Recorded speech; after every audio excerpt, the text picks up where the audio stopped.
લુણાવાડામાં multi specialist hospital માટે Shri Parshvanath pride કોમ્પ્લેક્સમાં એક મોકાની જગ્યા.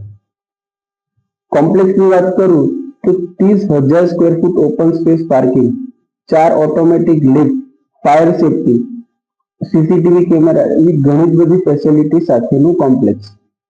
જે એરિયાની વાત કરું 500 થી 700 મીટરના એરિયામાં 20 થી 25 સોસાયટી આવેલી છે. સીએનજી પંપ, પેટ્રોલ પંપ, 2 મોટી સ્કૂલ, કોલેજ આ બધું જ નજીકમાં આવેલું છે અને લુણાવાડાનો સૌથી ફાસ્ટેસ્ટ ડેવલપ થતો એરિયા. જે લોકો ભાડાની જગ્યા શોધી રહ્યા હોય તેમના માટે મસ્ત તક છે. તો આજે જ નીચે આપેલા નંબર ઉપર સંપર્ક કરો અને વધુ વિગત જાણો. Thank you.